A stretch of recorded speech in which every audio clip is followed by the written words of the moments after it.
Subscribe करें मेरे YouTube channel साची वातने को और फिर बेल आइकन दबाकर ऑल नोटिफिकेशन पर क्लिक करें। कैसे है मेरी YouTube फैमिली, सब मजे में तो है ना। आज हम डाकोर के ठाकुर की बात करने वाले हैं, जिनके लिए कहा जाता है कि वो मांगे 20 और दे 30। यह बात आपके जीवन को देखने का नजरिया बदल देगी।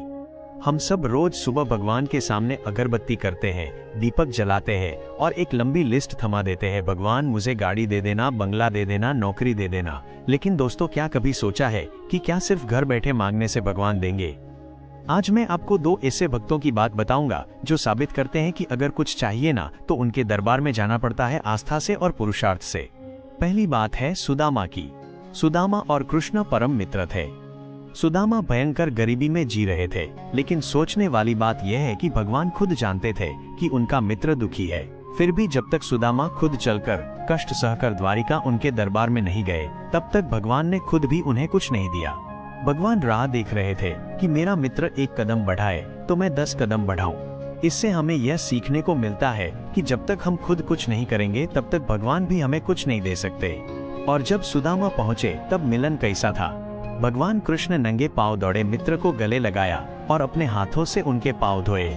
सुदामा ने कुछ मांगा नहीं, सिर्फ प्रेम से लाए हुए पोहे अर्पित किए। लेकिन कृष्ण ने उनके मन की बात जान ली और बिना मांगे इतना दिया कि सुदामा की दरिद्रता हमेशा के लिए दूर हो गई। इसे कहते हैं निस्वार्थ भक्ति। दूसरी बात है डाकोर के परम भक्त बोडाणा की।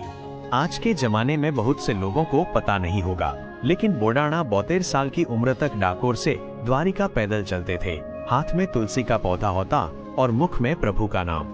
जब वो बिल्कुल अशक्त हो गए तब भगवान ने खुद कहा कि अब तुम्हें आने की जरूरत नहीं है, मैं तुम्हारे साथ डाकोर चलूंगा।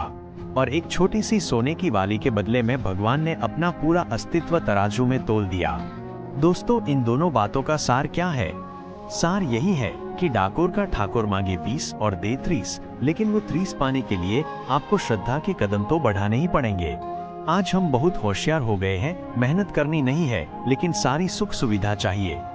याद रखना, अगर उनके परम मित्र सुदामा को भी द्वारिका तक चलकर जाना पड़ा हो तो हम तो सामान्य इंसान हैं।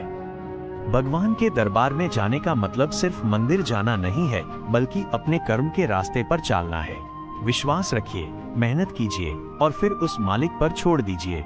वो आपको वह देगा जिसकी आपने कल्पना भी नहीं की होगी। इसीलिए कहा जाता है कि अगर श्रद्धा अटल हो ना तो पत्थर भी बोलता है। और डाकोर का ठाकुर आज भी बैठा है, बस हमें सुदामा जैसा भाव और बोडाणा जैसा पुरुषार्थ लाने की जरूरत है। अगर आपको ये बात अच्छी लगी हो तो लाइक कीजिएगा और शेयर कीजिएगा। जय रणछोड़।